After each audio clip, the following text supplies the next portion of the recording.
Hello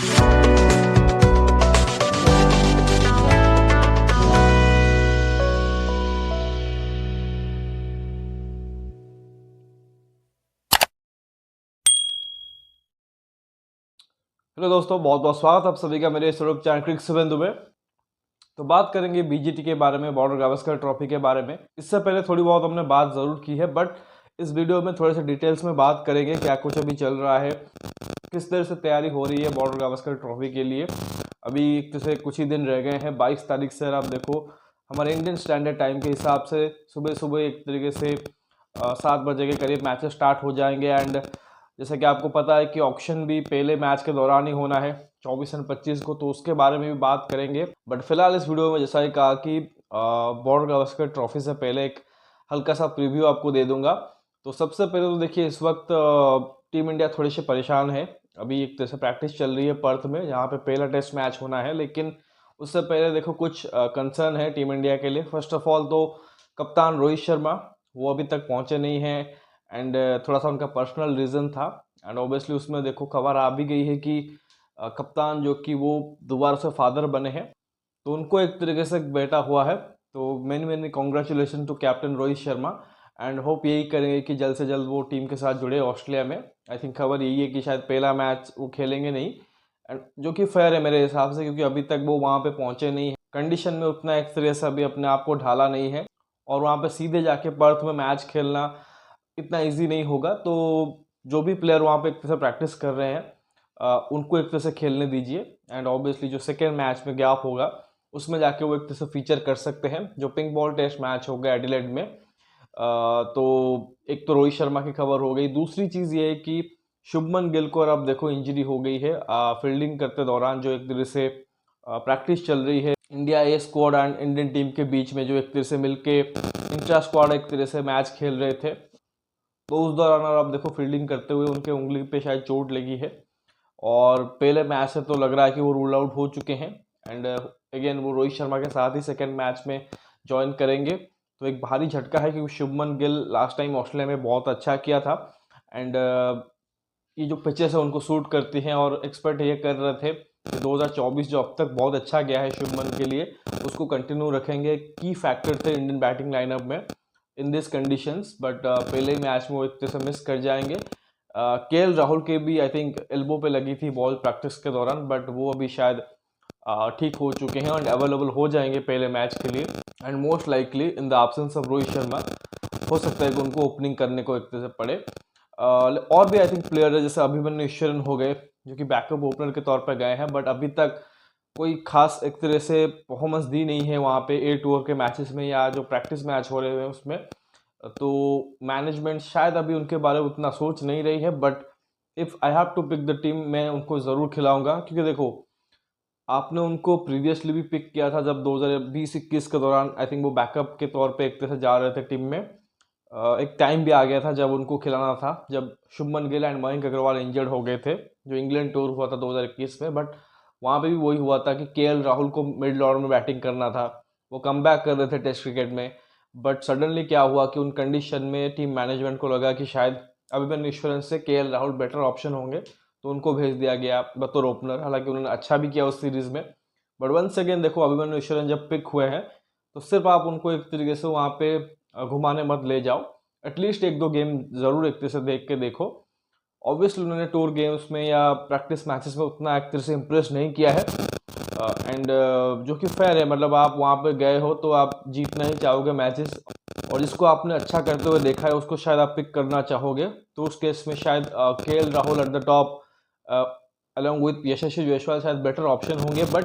but अगर आपको उनको खिलाना ही नहीं है, और ऑलरेडी देखो 2 प्लेयर आपके बाहर हो चुके हैं टॉप ऑर्डर में, then there is no point picking him in the 15 member और 18 मेंबर स्क्वाड। जो भी एक तरह से आपने स्क्वाड पिक किया है उसमें अभिमन्यु ईश्वरन वो नहीं होना चाहिए था। अगर आप उनके जो गेम है उसको ट्रस्ट नहीं कर पा रहे हो, ऐसा नहीं कि आपने उनको पहली बार देखा हो, इससे पहले भी आप देखो वो दूसरे टूर का पार्ट रहे हैं, जैसा कहा कि इंग्लैंड में भी आपने उनको देखा होगा। तो अगर उनका एक तरह से गेम आपको पसंद नहीं आ रहा है, या उस हिसाब से नहीं है कि इंटरनेशनल लेवल पे सक्सीड कर पाए, तो फिर आप उनको पिक करना नहीं चाहिए था। इंस्टेड आप किसी एक दूसरे प्लेयर को पिक कर सकते थे, जैसे ऋतुराज गायकवाड़ के साथ हुआ कि वो हर एक डोमेस्टिक टूर्नामेंट में कप्तान बने रहे, उनको बताया गया कि आप रेड बॉल फॉर्मेट में हो, और उस चक्कर से अगर आप देखो उनको T20 टीम से बाहर कर दिया गया। लेकिन अभी वो बीजीटी का पार्ट नहीं है, वो प्रैक्टिस मैचेस खेले, टूर गेम्स खेले, वहाँ पे बहुत ज़्यादा कुछ कर नहीं पाए और एक तरह से कम बैक कर रहे हैं घर पे। और अभी I think eight this moment शायद देवदत्त पडिक्कल का नाम आ रहा है, जो कि वहाँ पे रहेंगे ऑप्शन में, और उनको शायद एक तरह से नंबर 3 पे शुभमन गिल की जगह पे खिलाया जा सकता है।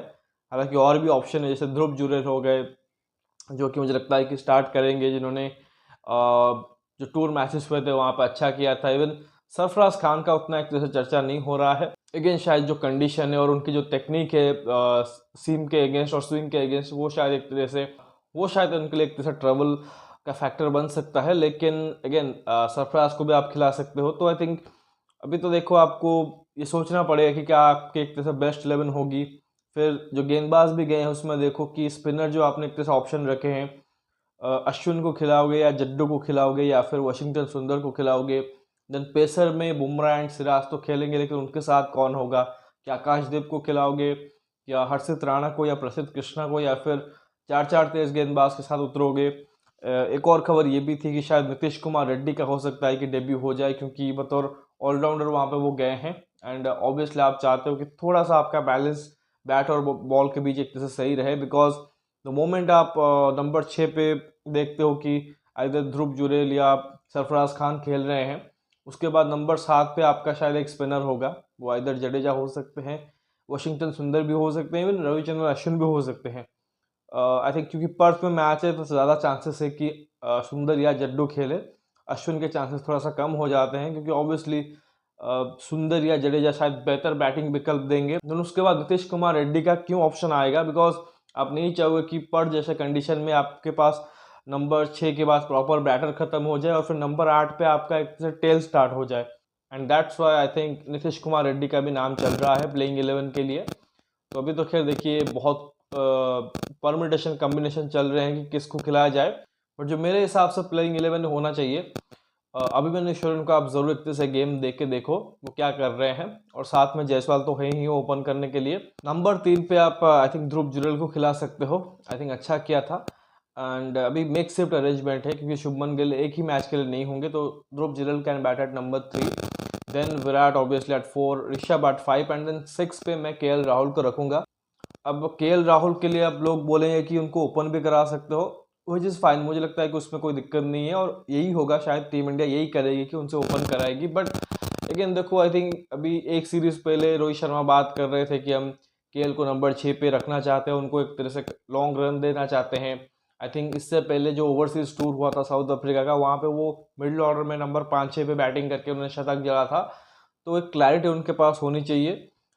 For me I think KL Rahul को एटलीस्ट आप इस सीरीज में 2 मैचेस दो, पहले एक तरह से उनके साथ स्टार्ट करो, एंड नंबर 6 के पोजीशन पे दे सकते हो, ज़्यादा मैचेस भी दे सकते हो। लेट्स सी कि वो क्या करते हैं।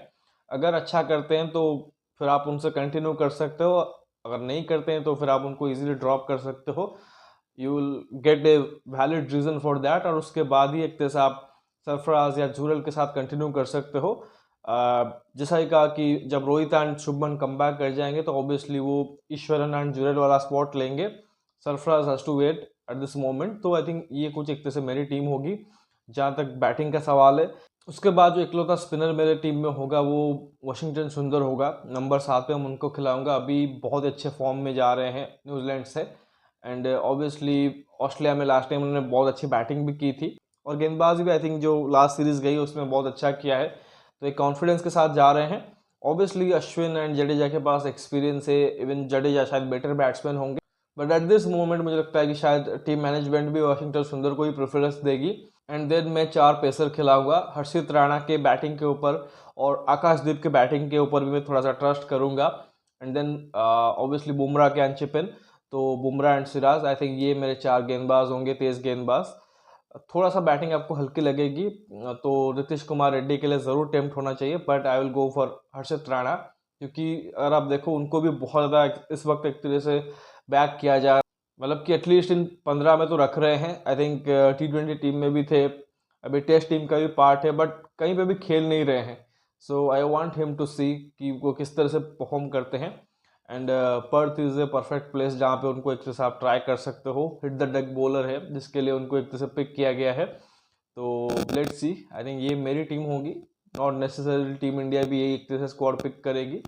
तो आप भी एक तरह से क्या सोच रहे हो टीम के बारे में, प्लेइंग 11 के बारे में ज़रूर बता सकते हो। बाकी अगर वीडियो पसंद आया है वीडियो को लाइक ज़रूर कर दीजिए और साथ ही चैनल को सब्सक्राइब और शेयर ज़रूर करिए। बाकी नोटिफिकेशन की घंटी दबा लीजिए ताकि हर एक वीडियो की अपडेट आपको टाइम पे मिलती रहे। जैसा ही कहा कि इस वीडियो के बाद हम आईपीएल के ऊपर डिस्कशन करेंगे, हर एक टीम के बारे में बात करेंगे, ओवरऑल जो लिस्ट आई है शॉर्ट लिस्ट होके उसके बारे में हल्का सा आपको बता दूंगा। प्रोबेबली 2-3 सेट के बारे में बात करेंगे जो बड़े नाम है उसके बारे में, जहाँ पे 15-16 खिलाड़ी होंगे। एंड देन ऑब्वियसली उसके बाद हर एक टीम का अलग अलग हम बात करेंगे कि क्या उनके प्रोबेबल पिक हो सकते हैं ऑप्शन में, किनको एक तरह से टारगेट कर सकते हैं, उसके बारे में थोड़ा बहुत बात कर लेंगे बिफोर द ऑक्शन। तो उसका इंतज़ार करिए, मिलते हैं अगले वीडियो में, तब तक के लिए धन्यवाद, जय हिंद।